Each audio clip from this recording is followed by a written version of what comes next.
may isang pagong. Pumunta kay Pagong si Kalabaw. Sabi niya, Pagong, hahamunin kita. Magkarira tayo sa mga 5 bundok na yan, papunta doon. Sabi ni Pagong, laki-laki naman ito. Hahamunin ako. Alam mo, ang ginawa ni Pagong, pumunta sa kanyang kapwa Pagong. Kasama sila. Hinanap niya yung mga kasamahan niya. Walang kamalay-malay si Kalabaw.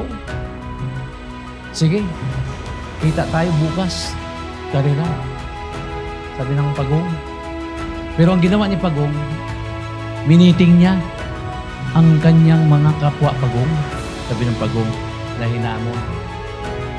Kapwa Pagong, tulungan niyo ako.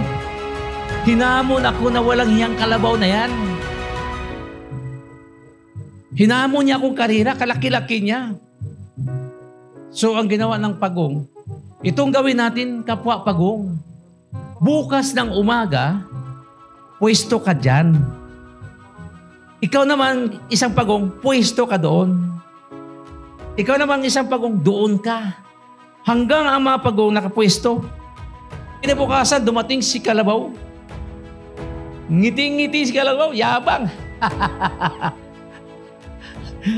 Kapag nga, talagang lalaban ka, tawa ng tawa si Kalabaw. Mamaya-maya, start na silang magkarera. O Pagong, ready ka na ba? Oo, ready na ka. So ngayon, ito na. Simula na silang magkarera. Pak! Pak! Papikit-pikit pa si Kalabaw. Ganun. Mamaya-maya, uy, nandun na si Pagong.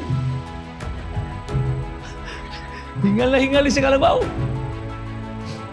Sa kaya ko yan. Kasi laki-laki ko eh. Takbo na naman. Tulakad na si Kalabaw. Uy, nandun na si Pagong. Wah. Sabi ng Kalabaw. Pagod na si Kalabaw. Pagdating doon sa pinakamalapit na sa dulo, nandun na naman yung Pagong. Aba. Hataw si Kalabaw. Paghataw ni Kalabaw, aba. Pagdating doon, talo si Kalabaw. Nauna na yung Pagong. Anong ginawa ng Pagong? Diskarte. Si Kalabaw, siya lang mag-isa. Sa business, kailangan ma-leverage. Ma-duplicate. Marami tayong mga taong bumibili ng products. Marami tayong makwentuan ng products. Kailangan nating ma-leverage. Wala pong yumaman na ikaw lang mag-isang magtrabaho. Parang katulad na ng Kalabaw. Hingal na siya, pero ang Pagong diskarte, nakaposisyon na sila lahat. Sa business natin, pag marami tayong na-share ng products, maraming taong user ng ating products, mag-i-enjoy tayo. Darating ang time, magbabakasyon ka sa Boracay, sa Hong Kong, sa Japan, sa Amerika, sa Canada, kung anong bansa gusto mo. At the same time, kikita tayo sa program ng Elite Framework.